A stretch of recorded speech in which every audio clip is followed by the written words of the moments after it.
Путинская пропаганда. Смотреть ее мерзко, тошно, вредно для здоровья, но не скучно. В ней всегда есть место для праздников. 9 месяцев российская армия и Вагнер били и таки добили остатки Бахмута. Победа достойна Александра Суворова. Затем украинцы пошли в наступление, а российская армия держится уже 2 недели. Что, согласно новому нарративу, тоже великая есть победа. Российские пропагандисты умеют делать неожиданные сюжетные повороты. Вот сколько месяцев нам твердили, что Владимир Зеленский никакой не президент, а лишь марионетка в руках Байдена. И тут вдруг оказалось, что все с точностью да наоборот. У иностранного государства, которое давало взятку, представителю которого, есть 100% рычаг давления на действующего президента. Поэтому Байден, на самом деле, абсолютно управляем украинцами. Мало этого, по большому счету, Соединенные Штаты Америки должны возбудить дело против президента Украины. В сегодняшнем ролике посмотрим, что там на полях путинской пропаганды происходит. Будут ностальгия по далеким средним векам, сеансы разоблачения и даже что-то вроде раскаяния. Но перед тем, как начнем, хочу вам напомнить, что у меня есть книга «История новой России». С недавних пор она доступна на Амазоне. Теперь книгу можно легко доставить в любую страну. Ну и в российском магазине она тоже есть, так что и в России доставить ее просто. Оформляйте заказ, ссылка в описании. Ну все, начинаем.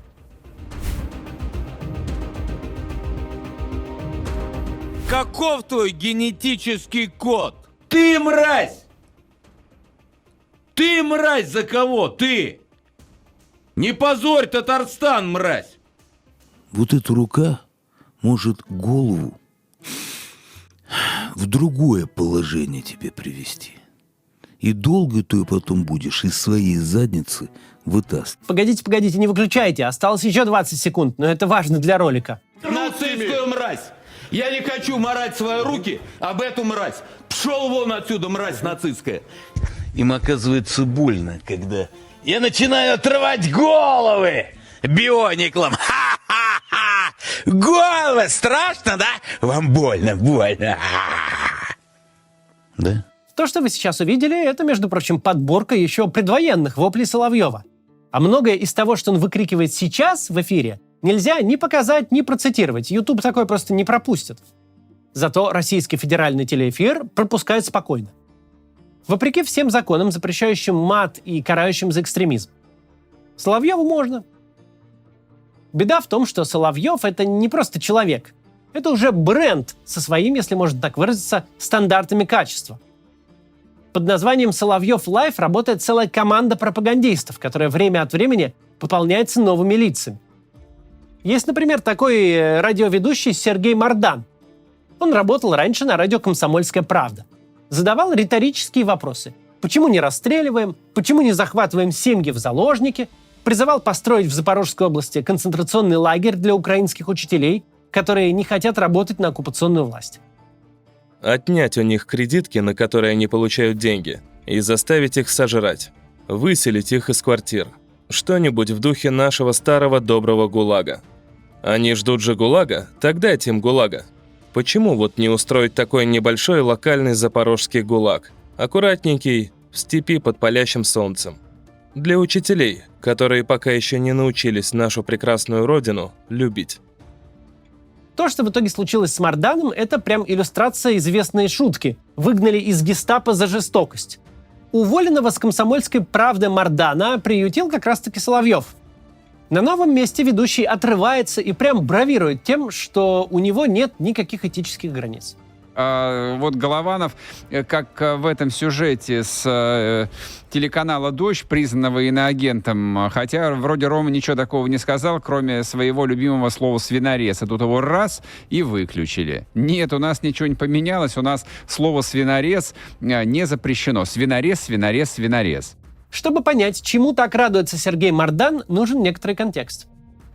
В годы Второй мировой войны лидер фашистской организации хорватских усташей Анте Павелич поручил разработать специальный нож для палачей, чтобы они убивали как можно больше сербов и при этом не уставали. Так появился печально известный нож оригинальной конструкции. Назвали его серборез. На фотографии военный преступник Петр Брзица, а то, что мы замазали, это отрезанная голова. В 1942 году, участвуя в специализированном соревновании палачей в лагере Ясеновец, Брзица с помощью сербореза за одну ночь зарезал более 1000 сербов. То слово, которое так любят ведущие Соловьев Лайв, это как раз аллюзия на серборез. Это слово пользуется огромной популярностью в Z-среде, а ЧВК «Вагнер» посвятил ему целый музыкальный клип. Хлопчик, ты зачем сюда полез? Квадро, синго, сенго, сес, я протру мой свинорез. Расчеловечивая украинцев, сравнивая их с животными, которых можно убивать без зазрения совести, спикеры Соловьев Лайв и сами теряют человеческий облик. Соловьевщина не щадит никого, даже некогда приличных людей. Был, к примеру, такой российский ученый-востоковед Евгений Сатановский. Почему был? Потому что теперь это ведущий Соловьев Лайв с творческим псевдонимом Армагеддоныч.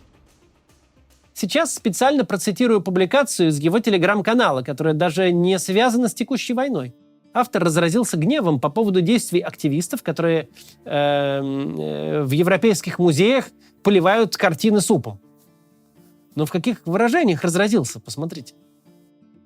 Каждый раз, когда очередная новость о еще одном преступлении этих варваров появляется, большая охота применить к ним весь набор воспитательных средств, выработанных в далеком, но чрезвычайно продвинутом по этой части Средневековья.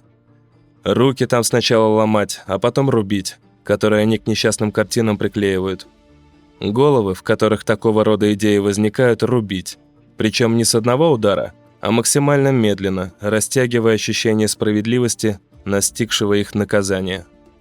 Глазки свинячьи, которыми они на картину в музее глядят, выбирая, которую из них осквернить и уничтожить, перед тем, как головы рубить, повыдавливать из орбит к чертовой матери. Это он вообще-то о живых людях, совершивших не самое чудовищное деяние. Картины, к счастью, экспонируются под защитным стеклом, ущерба им не наносится. А потом Сатановский и иже с ними будут рассуждать о жестокости украинцев. Но ловить этих товарищей на непоследовательности – дело неблагодарное. В понедельник они бьют тревогу, что в армии России бардак, а во вторник рассуждают о том, что вот-вот возьмут Берлин и Париж. В среду у них НАТО напрочь устала от Украины и перестал ей помогать, а в четверг оказывается, что натовцы уже сами воюют вместо украинцев. И проигрываем мы вовсе не Украине, а всей огромной НАТО, что, в общем-то, уже типа не так стыдно. С пропагандистскими эмоциональными качелями давно все понятно. Самое страшное – это то, что от регулярного просмотра Соловьев Лайв можно и самому уже озвереть. Тин-тин-тин-тин.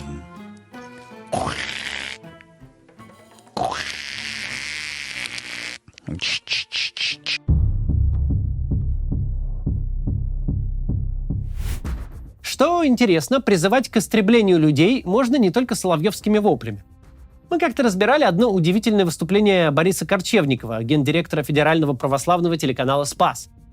Корчевников сначала вспомнил библейский сюжет, где Господь повелел Иисусу Навину захватить Ханаан и вырезать там все ханаанские народы, а затем прозрачно так намекнул: Владимир Путин, он сейчас как раз Иисус Навин, а украинцы — это типа как ханаании.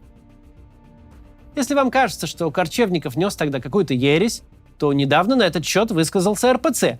Ересью является как раз-таки пацифизм. Канал у нас общественно-политический, а не теологический. Но вроде как православное христианство требует от паствы соблюдать заповеди, изложенные в Новом Завете, а вовсе не воссоздавать все библейские ужасы из Ветхого. И вроде после Иисуса Навина был еще Иисус Христос, которого в современной России явно посадили бы за экстремизм. Но вернемся к Борису Корчевникову. Он не только руководит телеканалом «Спас», но еще и ведет авторскую программу на канале «Россия».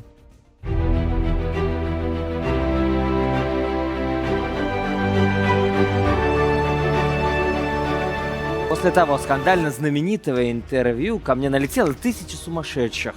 Представляете, например, пишет: Кучера тупой. Моей жене стали писать какие-то гадости. Такие комментарии дал известный актер и телеведущий Оскар Кучера после появления в эфире у нашего бывшего соотечественника, признанного иноагентом. Да, сняв каску и бронежилет с иконами, Корчевников взялся исправлять то, что с Оскаром Кучерой сделал журналист Юрий Дудь. Презрительно, кстати, названный иностранным агентом и бывшим соотечественником. Конечно, Оскар счастливый семьянин и отец 5 детей. Но даже привыкший к повышенному вниманию зрителей Кучера не ожидал, что станет на время самым обсуждаемым героем новостей и публикаций. А ведь, по сути, весь разговор крутился вокруг того, что Оскар во всем поддерживает армию России. И все вопросы и провокации уехавшего из страны ведущего показали лишь одно – желание уязвить Кучеру за его патриотическую позицию. Вот незадача. Работа над ошибками получилась так себе. Сами посмотрите. С нами воюют руками украинцев. Почему? Ты понимаешь, что это пишешь? Не только руками украинцев. Не только. Они сами своими руками воюют. Конкретно. Не хотите сдать паспорт американский? Ну, просто вот Нет. символично. Это популизм. Ну, это страна-враг. Давайте откажемся от этого гражданства. Америка нам не враг. Правительство Америки, которое на сегодняшний день восседает на троне американском, враг. Давайте не путать. Но я просто для себя американский паспорт не отделяю от американского государства. Ты вот часть этого государства, ты соблюдаешь его закон, ну, соглашаешься с ним и так далее. А государство с нами воюет. Это первое. А второе, там церковь сатаны, всю эту программу на расчеловечивание, на однополые браки, они будут это все равно двигать, и это тоже часть их государства.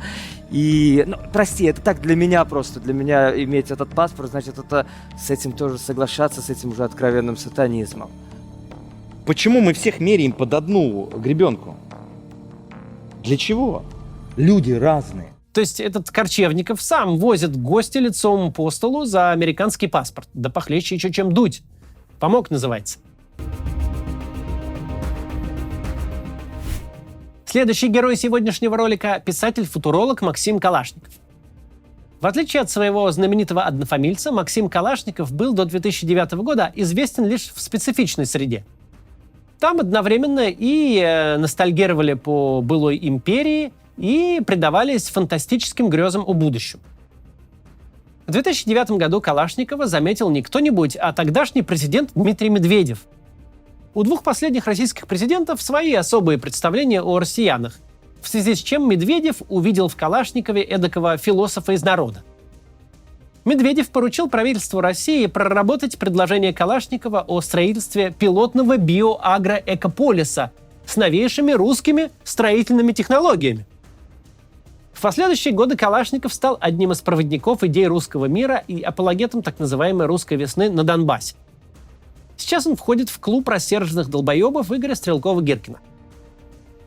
Недавно Калашников подготовил часовой репортаж о своей поездке в поселок городского типа Тошковка в Луганской области. Репортаж достоин какого-нибудь оппозиционного канала. Автор в гневе от того, что поселок уничтожен российскими войсками. Местным жителям почти никто не помогает, а они сами испытывают к россиянам ненависть. Но сейчас у людей сквозит обида. Нас-то за что? Почему? Надо сказать справедливости ради, что вот те ЛНРовцы сейчас, да, они сейчас смотрят косо на этих жителей. Когда они приезжают в Первомайск, к которому они относились до начала, собственно, событий 2014 года. О, мыши приехали. Они, разве мы виноваты, что мы остались без крова, с разбитыми домами, без работы? Оказывается, для того, чтобы нужно оформить документы, нужно оформлять российский паспорт. А как оформить? Ни фотографии нет, фотографии не сделать нормально. До Первомайска машина стоит 1500 рублей, а у людей нет денег. И ЗАГС пропускает только 10 человек в сутки. Нет здесь специальных гуманитарных миссий от государства, которые помогли бы людям получить паспорта, оформить документы, чтобы получать пенсии. Худо-бедно пытается их выплачивать. Но с той стороны говорят, а вы при Украине уже ЛНРовцы, подчеркиваю, не старая Российская Федерация, ЛНР, а вы тут жировали при Украине. Они говорят, как мы жировали? То есть смотрят на них косо, пришли в больницу, придут, а у вас документов нет, надо оформлять. А вот вы мыши опять пришли тут клянчить, говорят, в чем же мы виноваты. Страшная эта вещь. Так называемое освобождение Тошковки произошло год назад. Пока по центральным российским каналам с разных ракурсов показывают одни и те же дома, построенные посреди уничтоженного Мариуполя, пока из пары новых кварталов пропаганда пытается соорудить образ якобы восстанавливающегося Донбасса, по всему освобожденному востоку Украины люди выживают в нечеловеческих условиях. В сотнях разрушенных войной населенных пунктах, подобных Тошковке. Вы знаете, какие все-таки очень нехорошие настроения. Что же вы с нами-то делаете? Нельзя, чтобы освобождаемая территория превращалась вот в такую зону апокалипсиса, ребята. Нельзя. Иначе грош цена всем нашим разговорам верховным о русском мире. От него будут бежать, как от зачумленного. Те, кто не погиб и не уехал, сейчас находятся в оккупации. И спрашивают типа освободителей, которые, собственно, оккупировали эти места. Так от чего вы нас хотели освободить? От родного дома, от электричества, воды и канализации? От работы, от школ и больниц? Зачем вы к нам пришли? Почему бы вам своей страной не заняться? Вести войну в таком виде, в каком она идет сейчас, всю эту кампанию, всю эту так называемую специальную военную операцию, это путь в никуда. Это тупая позиционная бойня, которая освобождаемых людей превращает, в существенно грани выживания. Мы фактически их не освобождаем, мы их наказываем. Именно это в своем репортаже показал Максим Калашников. Правда, его раскаяние нельзя назвать полным. Он призывает немедленно закончить эту бессмысленную войну и начать некую войну умную, аккуратную и высокоточную. Тут, конечно, вспоминается знаменитый разговор Штирлица с генералом вермахта. Генерал говорит: война необходима, но не такая глупая. А Штирлиц спрашивает: а что, изобрели новый способ воевать, не сжигая и без жертв? В общем, с причинно-следственными связями у этих граждан не все гладко. Но и Максим Калашников, и Павел Губарев, рассказавшие о том, что в Донецке уже не осталось здоровых мужчин, и сам Стрелков-Гиркин, наблюдения делают верные. И я понимаю, что если наш народ не гнобить, если устроить жизнь по уму, в интересах людей, вот с таким народом, с такими вот творческими силами, крыльями в его душе, мы могли бы покорить вселенную, горы свернуть. Вместо заключения я хотел бы сначала резко отклониться от основной темы ролика и рассказать о самой Тошковке. Каким был этот поселок до 2022 года, находившийся под властью страшной киевской хунты, этой, от которой освобождают. В Тошковке проживало 5000 человек. Центрами поселковой жизни были шахта Тошковская и школа, и гимназия. В первый раз Тошковка стала частью русского мира в апреле 2014 года. До конца июля там всем заправляло так называемое народное ополчение Донбасса. Затем поселок вернулся под контроль ВСУ. Сведений о том, что украинская армия начала какие-то расправы, карательные акции или геноцид, таких сведений нет. Зато после своего отступления Тошковку трижды обстреляли ополченцы. 29 октября 2014 года разнесли школу номер 22, тогда чудом никто не пострадал. 18 ноября того же года убили 3 человек и покалечили 2 детей 5 лет и 6 месяцев от роду. Третий обстрел со стороны так называемых ополченцев был в 2015 году, пострадали 2 человека. Но потом активная фаза войны на Донбассе закончилась. Конфликт был заморожен. И уже к 2020 году ужасы обстрелов подзабылись. А давние представления о России как о близкой стране остались. Поэтому жители Тошковки, как и миллионы других жителей востока Украины, решили в 2020 году отдать свои голоса партии, которая открыто продвигала пророссийскую повестку. Речь об оппозиционной платформе «За жизнь», чьи лидеры не скрывали и даже бравировали своими связями с Москвой. Нам все задвигают, что Донбасс нужно было освобождать от каких-то неонацистов. Но мы заходим на сайт Северодонецкого района Луганской области Украины, к которому относится поселок Тошковка, смотрим результаты выборов в районную раду. Из 54 депутатов ни одного неонациста, бандеровца или националиста. 24 депутата от открыто пророссийской партии ОПСЖ. Еще 4 депутата от партий со схожим названием и позицией, от оппозиционного блока. 5 депутатов от партии Владимира Зеленского «Слуга народа». А оставшиеся 21 мандат достались партии «Наш край», которая занимает ровно ту же самую нишу, что и бывшая партия регионов Виктора Януковича. Жителей всего Северодонецкого района и поселка Тошковка, в частности, нет чего было освобождать. Внутри Украины они обладали даже большей свободой, чем жители любого аналогичного поселка городского типа в России. Они действительно выбирали себе власть, их голоса честно подсчитывались. В отличие от России, в Украине партия под руководством действующего президента может набрать на местных выборах лишь 7,5% голосов. Может быть, жители этих мест были свободны в выборе партии, но не свободны в выборе языка? Ведь российские пропагандисты плешь проели на тему украинского закона о языке, который они сами, правда, никогда не читали. Ну что ж, вот апрель 2021 года. До начала освобождения Донбасса остается меньше года. Руководитель администрации ведет прием сельских жителей Северодонецкого района. Наверняка там кто-то есть и из поселка Тошковка. Говорить те проблемы нашей объединенной громады, которые есть по присоединенным поселкам. Ну, Алексей Александрович выскажет видение нашего законодательного органа, как будет развиваться ситуация. Упомянутый Алексей Александрович – это народный депутат Украины Алексей Кузнецов.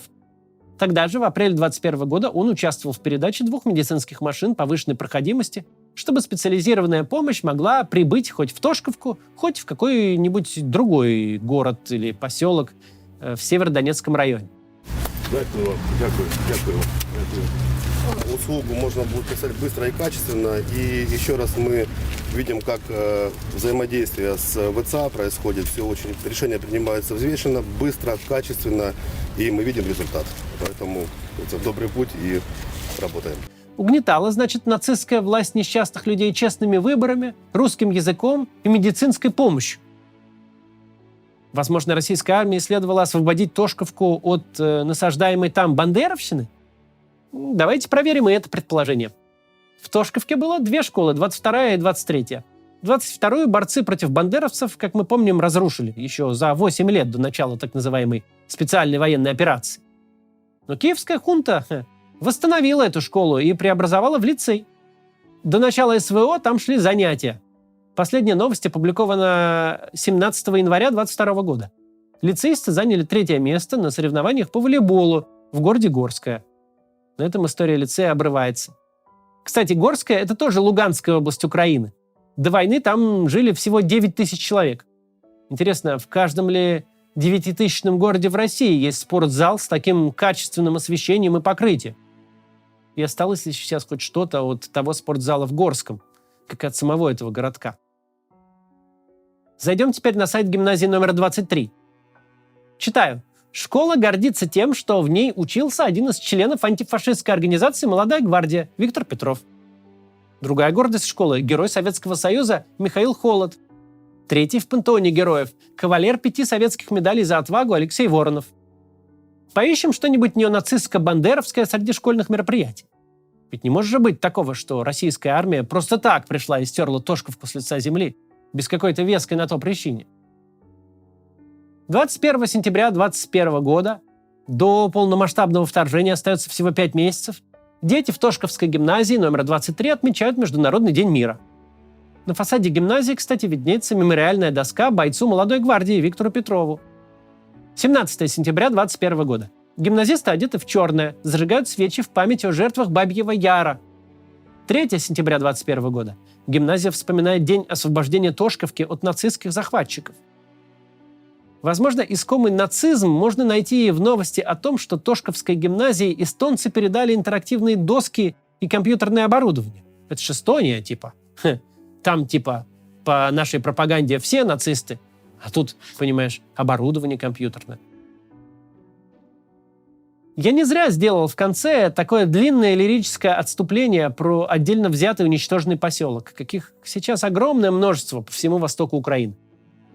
Может быть, этот ролик посмотрит и сам Максим Калашников, и его аудитория. Может быть, эти люди немного докрутят возникшую у них мысль до конца. Не о том задумаются, что эта война глупая, а нужна какая-то война умная, а о том, что никакая война не нужна. Возможно, люди Луганщины и Донеччины жили не очень богато, у них точно были какие-то житейские проблемы и свои претензии к украинской власти. Но в целом жили они нормально, пока их не начали освобождать. Не ожидая такой подлости со стороны России, они еще 2 года назад хорошо относились к нашей стране. Нужно было их просто не трогать. И заниматься Россией следовало России. А случилось так, что пока одни люди разносят средневековое мракобесие в российском теле- и радиоэфире, другие приносят средневековье в украинские города и поселки. И тех, кто там выживет, как хорошо бы они ни относились к России в недавнем прошлом, до конца жизни будет просто корежить при упоминании нашей страны. Довоевались. До завтра. такое впечатление, да, вот люди здесь говорят, вы нас освободили, некоторые, я слышал тоже такое. От чего вы нас освободили? От наших домов, от наших зарплат, от нашей жизни.